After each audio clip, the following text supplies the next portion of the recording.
수량성이 높은 그 종자가 개발이 됐고, 그 다음에 그 제초제라든가 병충해 저항성이 높은 GM 품종이 개발돼서 보급이 되고 있습니다.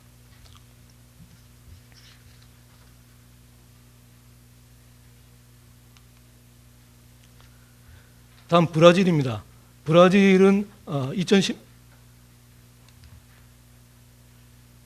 2010년도 전체 재배 면적이 약 4,984만 헥타르, 생산액은 1억 6,280만 톤 정도가 되겠습니다.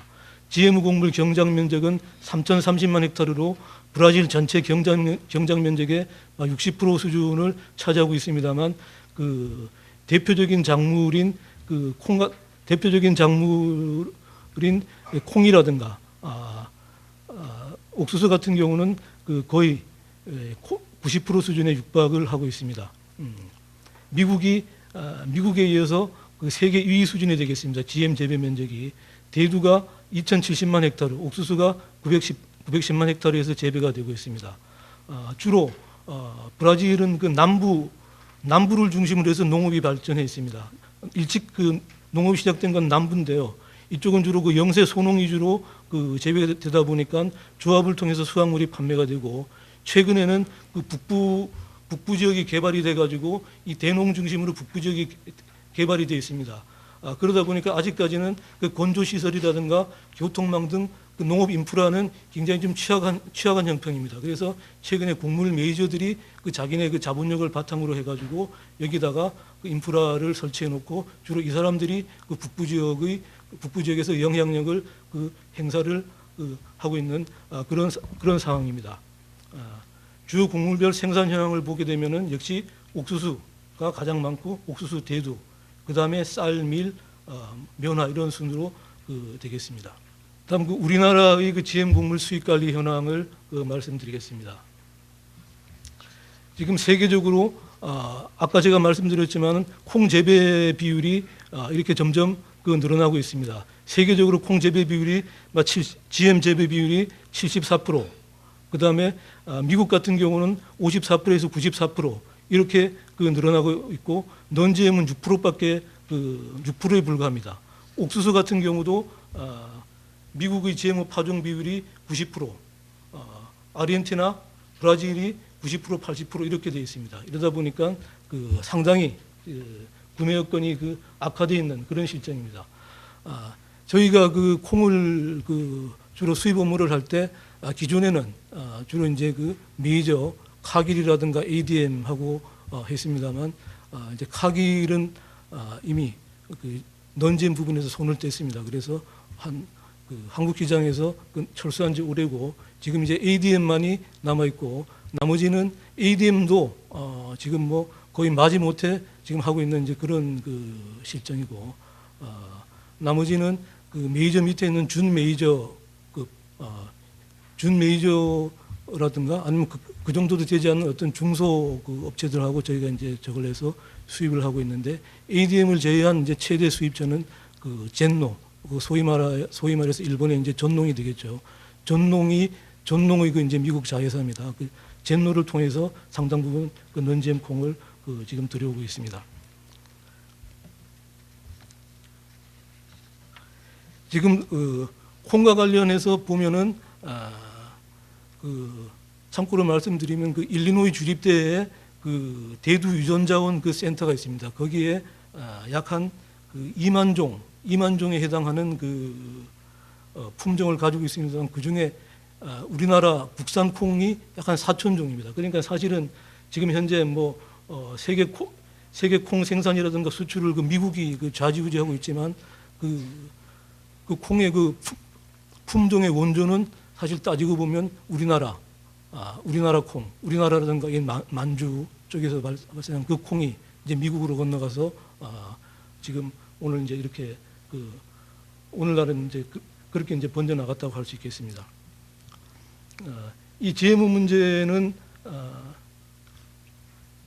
지금 사실은 지금 우리나라 같은 경우는 GMO를 이제 안전성 측면에서 이제 주로 접근을 하고 관리를 하고 있습니다만, 유럽 같은 경우는 안전성보다는 오히려 이 GMO 문제를 말하자면 하나의 어떤 그 정치적인 뭐 이슈화 해가지고 어떤 자기네 그 영내 미국이라든가 또는 그 남미 쪽의 값싼 그 어떤 GMO 그 농산물들이 들어오지 못하게 하는 어떤 그런 하나의 그 어떤 보호 장벽 같은 그런 수단으로 그 활용을 하고 있는 또 이제 그런 그 상황이라고 그 말씀드릴 수 있겠습니다.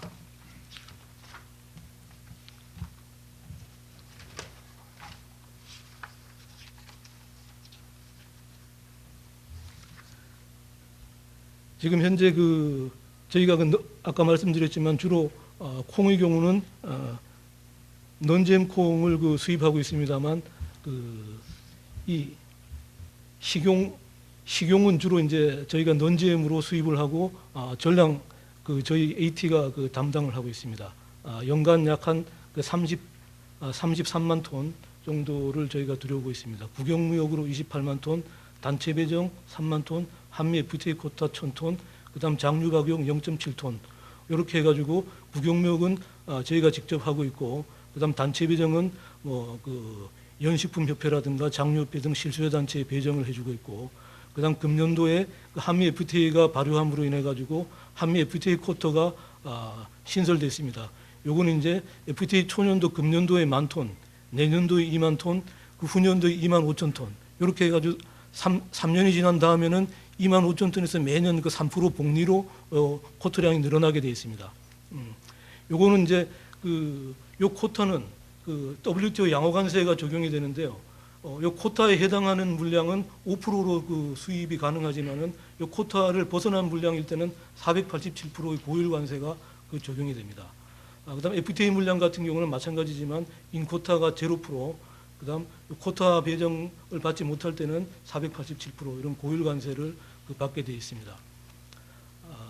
이렇게 이제 식용콩은 저희 AT가 요 관리를 하고 있습니다만, 식용을 제외한 사료용 콩 같은 경우는 그 지금 체유 탈지박용으로 115만 톤이 들어오고 있습니다. 요거는 콩을 들여와 가지고 콩기름을 짜고 그 나머지 이제 그 찌꺼기를 박으로 인해 가지고 이제 사료용으로 활용하는 이제 그런 쪽인데, 요거는 주로 이제 그 민간 단체들에서 그 수입을 하고 있고, 요거는 GMO로 그 현재 수입을 하고 있습니다. 요 부분은 아마 그 GMO를 가지고 와도 어떤 기름을 짜고 하는 그런 부분에서 어떤 기술적으로 그 어떤 국민 식품 위해가 되지 않는다는 이제 그런 다 그 결론이 나서 이렇게 지금 그 도입이 되고 있습니다. 저희가 그 넌제무 콩의 그 수익 관리 체계를 그 말씀드릴 것 같으면은 기본적으로 아까 제가 말씀드렸지만은 주로 이제 미국 위주로 가지고 있습니다만, 미국은 그 미시시피강 수계를 이용한 그 바지선이 이제 주 그 운송 수단이 되겠습니다. 참고로 이제 중국 같은 경우는 어떤 그런 그 강을 이용한 수단이 없다 보니까 주로 그 저쪽 북만주 쪽에서 열차를 통해 열차 화차에 실어 가지고 대련항에 있는 그 배량에 있는 그 배량 부두를 이렇게 연결하는 그런 시스템이 되겠고, 남미 같은 경우는 참고로 말씀드리면은 아직까지 이제 그런 저변 시설이 없다 보니까 주로 이제 내륙 산지에서 트럭으로 실어 가지고 어떤 지파 시설까지 이렇게 나르는 그런 상황이 되겠습니다. 그래서 뭐 요 부분하고는 조금 틀리지만 제가 부연해 설명드리자면, 저희가 이렇게 이제 넌잼 콩을 구하기 어려워서 중국이라든가 남미 쪽으로 수입선 그 다변화를 그 기하고 있는데, 아직까지 중국은 어떤 품질 면에 있어 가지고 미국만큼 그 신뢰를 할 수 없는 그런 입장이고, 상당 부분 아직까지는 그 많이 그 떨어지고 있고, 그다음 브라질이라든가 아르헨티나는 아직까지 본격적으로 거기서 물량을 가지고 오기에는 어떤 그 인프라가 취약하고, 그다음에 또 거기서 생산되는 콩의 그 품종 자체가 국내 실수요 그 단체라든가 그 실수요 업체의 어떤 그 기호라든가 선호도에 또 맞지 않는 어떤 그런 그 문제가 있어가지고 남미 쪽은 아직까지는 그 상당히 좀 그 취약하다 이렇게 그 말씀드리겠습니다. 어쨌든 그 미국의 예를 들어서 말씀드리자면은 이 넌지엠을 그 확보하기 위한 관리 체계는 저희가 이제 3단계로 그 관리를 하고 있습니다. 농가에서 그 생산 단계, 그다음 생산 이후에 수집 단계, 그다음 그다음 최종적으로 그 수집된 물량을 우리나라로 들여오는 그 세 가지 단계에서 철저하게 그 넌지에모를 관리를 하고 있다 이렇게 말씀드리겠습니다. 농가 그 생산 단계에서는 저희한테 이제 그 미국산 콩을 보내주기로 말하자면 공급하기로 한 공급사가 그 생산 농가하고 그 계약 재배를 하고 계약 재배 농가로부터 넌지에모 그 생산자 증명서를 그 징구를 받습니다. 그래서 요 징구 서류를 반드시 저희한테 나중에 최종적으로 선적 서류라든가 보낼 때 첨부를 하도록 그렇게 되어 있습니다. 그 다음 단계 생산이 되고 나면은 산지에서 이제 그 집화를 하게 되는데 농가에서 집화를 해서 그 수출항으로 운송하기 전에 또 이제 공급사가 간이 검사를 하도록 되어 있습니다. 그래서 또 간이 검사에서 또 GM 검사를 하고 이상이 없을 경우 그렇게 이제 선적하도록 되어 있고 요것이 이제 그 바지선을 통해 가지고 뉴올리언즈 항으로 운송이 되겠습니다. 바지선에 선적되는 시점에서 또 저희 그 대한민국 정부가 제 AT가 미국에다가 또 계약한 그 정식 국제 공인 검정 회사가 있습니다. 그 검정 회사가 최종적으로 샘플을 채취를 해서 그 GMO 검사를 위한 샘플 채취를 하고 그다음에 그 바지선에 봉인을 한 상태에서 바지선이 뉴올리언즈 항으로 이송이 됩니다. 그럼 이송되는 기간 중에 이 검정사가 요걸 가지고 그 분석을 해서 GMO에 문제가 없다 이렇게 판명이 났을 때 최종적으로 이제 공급사에 통보를 해주고 그럼 공급사가 그 봉인을 뜯어서 이제 선적을 하고 이제 그런 3단계의 그 철저한 그 관리 시스템을 저희가 가지고 있다 이렇게 그 설명을 드릴 수 있겠습니다. 그래서 이런 그 3단계에서 문제가 없다고 어떤 GMO가 혼입이 안 됐다는 그 명확한 판정을 받은 상태에서 우리나라로 들어오게 되고 우리나라로 들어왔을 때는 저희가 이런 이제 관련 서류를 그 식약청에 제출을 하게 돼 있고 식약청은 그 서류 이상 유무라든가 이런 부분을 최종적으로 확인을 하도록 이렇게 돼 있습니다. 그래서 이 부분은 뭐 저희가 근 10년 이상 철저하게 지키고 있고 철저하게 넌지에모 콩이 넌지에모가 지금 들어오고 있다 이렇게 말씀드릴 수 있겠습니다.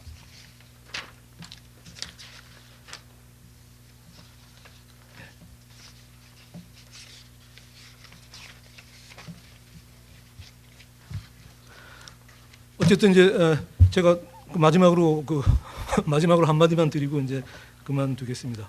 어쨌든 하여간 저는 사실 이런 세미나가 있는 것은 이번 기회를 통해서 처음 알았습니다만 상당히 의미가 있다 이렇게 생각을 합니다.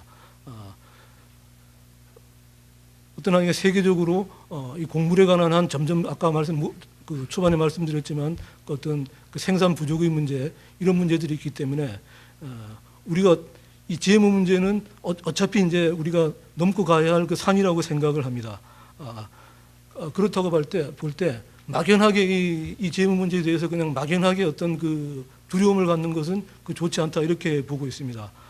지금 어쨌든 행정 분야라든가 또는 연구 분야 또는 다양한 각도로 이 부분의 어떤 안전성 측면에서 노력을 하고 있기 때문에 국민들도 국민이라든가 일반 소비자들도 이런 기회를 통해 가지고 여기에 대한 인식을 좀 새롭게 하는 게 좋겠다 하는 이제 그런 생각을 하고 그런 측면에서 이 세미나가 이제 상당히 의미가 있다 이렇게 생각을 하며 마치겠습니다. 감사합니다. 감사합니다. 시간상 이따 종합 토론 시간에 질문 답변을 받기로 하고요. 다음 발표로 이어지겠습니다. 다음은 한국사료협회 양송복 부장님께서 사료용 LMO 옥수수 수입 가공에 따른 안전관리 현황에 대해서 발표해 주시겠습니다. 우리나라 LMO법이 시행된 지 금년으로 만 5년째가 됐습니다. 그래서 시행 초기에 비교해 보면 LMO를 취급한 당사자들이 LMO에 대한 인식의 변화라든가 LMO에 대한 이해도가 상당히 높은 수준으로 향상되지 않았다는 이런 생각을 하게 됩니다. 이번에 제가 발표할 LMO 사료용 LMO 옥수수의 수입 가공에 따른 안전관리 현황은 실제 현장에서 LMO 관리가 이루어지고 있는 과정, 실제 현장에서 이루어지는 것을 실무적인 것을 중심으로 해서 말씀을 드리도록 하겠습니다. 이것은 그 옥수수 알곡을 보여주고 있는데요. 아까 방금 그 최근원 처장이 말씀하신 것처럼 옥수수 가격이 뭐 지금 금값으로 뛰어 있는 그런 상황입니다. 먼저 세계 옥수수 그 생산 수출 수입 현황을 간단하게 말씀드리고 사령 LMO 안전관리 현황 그리고 안전관리 제도 개선 방안 순으로 진행을 하도록 하겠습니다. 세계 옥수수의 생산 현황입니다. 표에서 보시다 마치 세계 옥수수 생산량은 연간 약 8억 3천만 톤 정도가 생산되고 있는데 그중에서 미국이 약 40%를 점유하고 있어서 세계 그 옥수수 생산 1위를 차지하고 있습니다. 그래서 중국, EU, 그 중남미, 브라질, 멕시코, 아르헨티나 합해서 6개국이 전체 옥수수 생산량의 약 80%를 점유를 하고 있습니다. 그래서 방금 최근원 처장이 말씀하신 것처럼 미국이나 브라질, 아르헨티나 경우는 LMO 옥수수 재배 비율이 한 90% 이상으로 근접해 가고 있고 점차 이런 경작 면적은 확대되어 가고 있는 그런 추세입니다. 다음은 수출국 현황을 말씀드리겠습니다. 전체 그 수출량 8,900만 톤 중에서 미국, 아르헨티나, 브라질이 약 80%를 점유하고 있습니다. 미국이 약 60% 가까이를 차지하고 있는데 그 세계 옥수수의 수출 국가가 거의 미국, 아르헨티나, 브라질 3개국으로 그 제한되어 있어서 저희 같이 옥수수를 수입하는 국가에서는 그 수출 수입국을 찾기가 쉽지 않은 그런 상황입니다. 다음은 수입국 현황인데요. 일본이 아시다시피 그 옥수수 자급률이 0%고 저희 한국 같은 경우는 뭐 통계상으로는 0.8% 7% 이렇게 얘기를 하고 있지만 실제적으로는 강원도 일부 지방에 생산되고 있는 옥수수를 제외하고 사료용이나 전분당으로 사용되는 옥수수는 그 자급률은 거의 0%에 가깝습니다. 멕시코 같은 경우는 자국 옥수수 생산량이 연간 뭐 2,400만 톤 정도 되지만 실제 식용으로 많이 사용되어 있기 때문에 약 900만 톤 정도가 주로 미국에서 수입되고 있는 것으로 알려지고 있습니다. 그래서 이들 3개국이 차지하고 있는 수입량이 전체 수입량의 40%를 점유하고 있습니다. 다음은 그 사료용 옥수수에 대해서 가격 동향을 방금 말씀드렸지만 사료용 옥수수를 중심으로 간단하게 다시 한번 말씀을 드리도록 하겠습니다. 사료용은 연간 650만 톤 정도가 수입되고 있는데 저희들의 사료용 같은 경우에는 넌 LMO와 구분 없이 전량 LMO로 취급을 해서 수입되기 때문에 실제 저기에는 넌 LMO가 일부 물량에 포함되어 있겠지만 저희 통계상으로는 LMO로 650만 톤이 수입되는 걸로 되어 있습니다. 그리고 식품용 같은 경우는 연간 한 200만 톤 정도 수입되고 있고요. 사료용 옥수수의 그 원산지표 수입 비중을 보면 2011년도 이전에는 미국산이 85에서 90% 이상을 차지를 했습니다. 그래서 거의 전량이 미국산 중심으로 수입되어 있었는데 금년 9월 현재까지로 보면은 미국산이 그 54%로 상당히 그 수입 비중이 떨어졌습니다. 이건 저 앞서서 발표한 대로 미국산 그 미국의 중서부 지역 콘벨트 지역의 그 56년 만에 가뭄으로 인해서 그 생산량 감소에 따라서 미국산 옥수수 가격이 급등을 했고 이에 따른 그 수입산 다변화 현상이 일어나고 있는 것으로 판단이 됩니다. 사료용 옥수수 가격은 2006년도까지는 톤당 130불에서 40불 정도 가격대를 유지를 했습니다.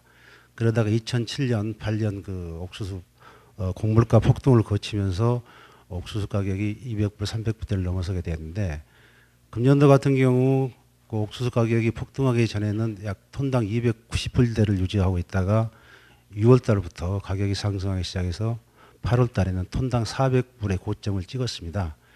지금 현재는 10월 말 11월 말 마찬가지로 톤당 370불에서 80불 정도로 약간 그 하향 안정세를 보이고 있는 그런 추세입니다. 그래서 이런 옥수수 가격은 뭐 금년뿐만 아니라 내년도에도 강세 현상이 지속될 걸로 보이고요. 특히 미국 같은 경우는 옥수수가 에탄올 원료로 그 많이 사용되고 있기 때문에 그 에탄올 원료로 35%내지 40%가 사용되고 있습니다.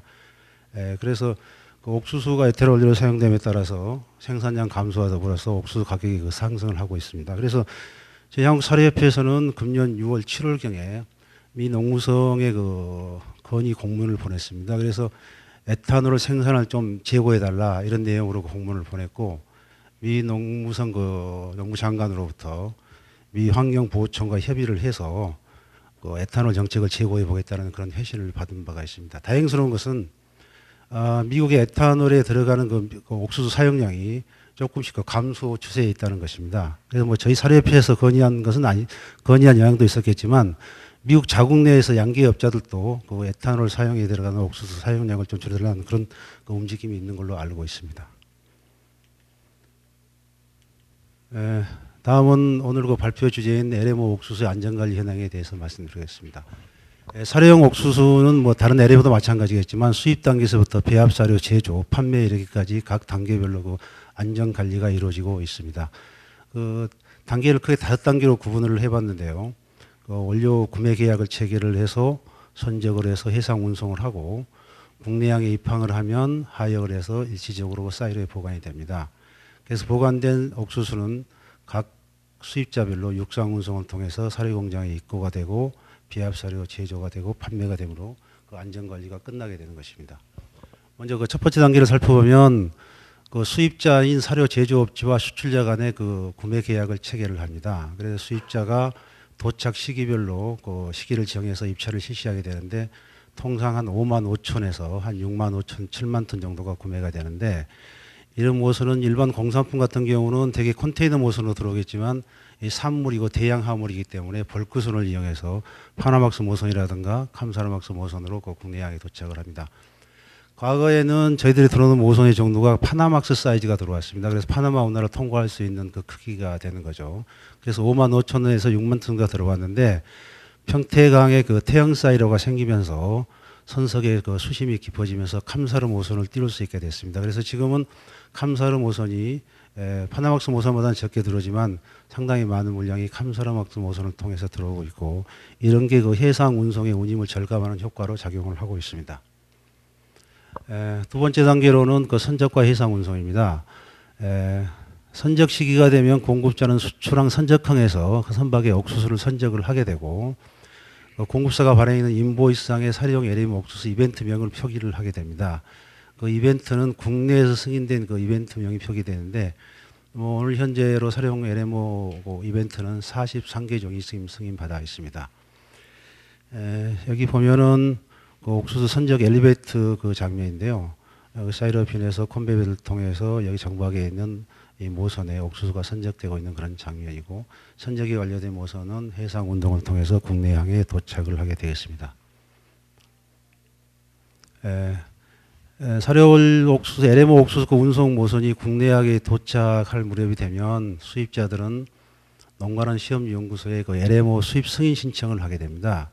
여기에는 그 수입 승인 신청서뿐만이 아니라 각종 서류, 첨부 서류를 제출을 하게 되는데 기 발행된 인보이스 여기에는 LMO 이벤트뿐만이 아니라 수량 단가 등 관련 그 운송 송장상의 그 기재사항이 그 포함되어 있습니다.